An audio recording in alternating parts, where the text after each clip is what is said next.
अब शास्त्र ये कहते हैं कि हमारा शरीर जो पंच महाभूतों से बना है वो रेगुलरली कुछ द्रव्यों को शरीर से बाहर निकालता रहता है, और जब हमारा शरीर किसी द्रव्य को बाहर फेंकता है उसका मतलब है कि वे द्रव्य किसी प्रोसेस के एंड रिमेन्स हैं। वैसे ही जैसे कोई फैक्ट्री अपने प्रोडक्शन यूनिट के एंड में मेन प्रोडक्ट के सिवा कुछ प्रोसेस द्रव्य होते हैं जिनका निकाल कर देती है, तो हमारा शरीर भी एक जीवंत फैक्ट्री या मशीन की तरह है जिसमें से रेगुलरली ऐसे द्रव्यों का निकाल होता रहता है जो कि डिफरेंट फॉर्म्स में होते हैं, जैसे कि पसीना, उबासी, गैस, मल, मूत्र, वॉमिट्स, श्लेष्म, बाल, नाखून, खून और पाक एटसेट्रा एटसेट्रा। अब शास्त्र कहते हैं कि जितने भी बार हम इन द्रव्यों का निकाल करते हैं, उनका त्याग करते हैं, उतनी ही बार हमारे शरीर को शुद्धि की ज़रूरत पड़ती है। तो इन सारी अलग अलग अवस्थाओं के लिए शास्त्रों में शुद्धिकरण की अलग अलग विधि दी गई है।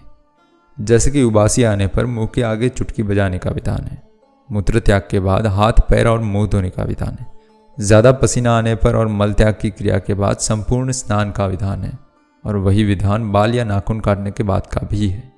अब ये तो हुई वह चीज़ें जो कुछ हद तक हमारे कंट्रोल में हैं। अब कुछ और अवस्थाएं भी हैं जो हमारे कंट्रोल में नहीं हैं और उसमें प्रैक्टिकली हम अपने आप को शुद्ध नहीं रख सकते हैं। उनमें से एक है इजा। जब कोई इजा होती है तो रक्त को बहता लेकर या ओपन वुंड लेकर हमें मंदिर के अंदर जाने के प्रावधान नहीं है। और उसके बाद आता है स्त्रियों का मेंस्ट्रुएशन साइकिल, यानी कि रजस्वला यज्ञ।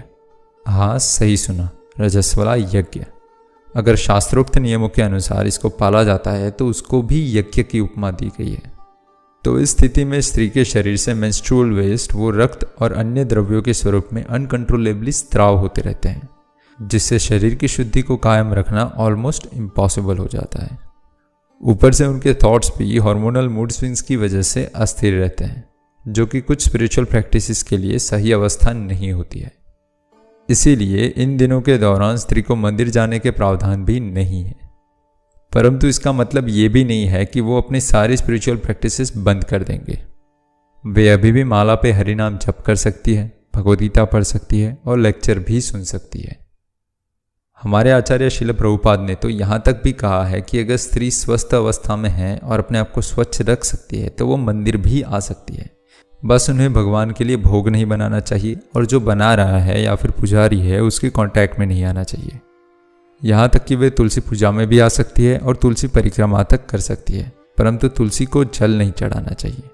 अब इन सब रूल्स एंड रेगुलेशन की वजह से ज़्यादातर महिलाएं पसंद करती है कि रिस्क लेने से अच्छा है कि घर पर ही रहें और भगवद गीता का पाठ करें और मंत्र जाप ध्यान से करें। और ये सब बातें भारतीय नारियां अच्छी तरह जानती, मानती और पालन भी करती है। उनको इसमें कुछ डिस्क्रिमिनेटिव नहीं लगता है। कंप्लेन करने वाले वही लोग हैं जिनका धर्म से न ही कोई लेना देना है, न ही जिनको आध्यात्मिकता का अपता है। बस मौका देखकर अपने अस्तित्व की महत्ता बढ़ाने के लिए, अटेंशन पाने के लिए हल्ला मचाते रहते हैं। और कुछ लोग ऐसे भी होते हैं जो जेन्युइनली जानना चाहते हैं कि ऐसा क्यों है। तो उन सब प्रकार के लोगों के लिए हमने आज ये वीडियो बना दिया है। अब आपका काम ये है कि इस वीडियो को इन सब प्रकार के लोगों तक पहुंचा लो, जिससे अब के बाद कोई अपने अधूरे घड़े के ज्ञान से शोर न मचाया करे। और अगर आपको हमारे शास्त्रों और रीति रिवाजों को लेकर कोई प्रश्न हो तो कमेंट बॉक्स में लिखिए।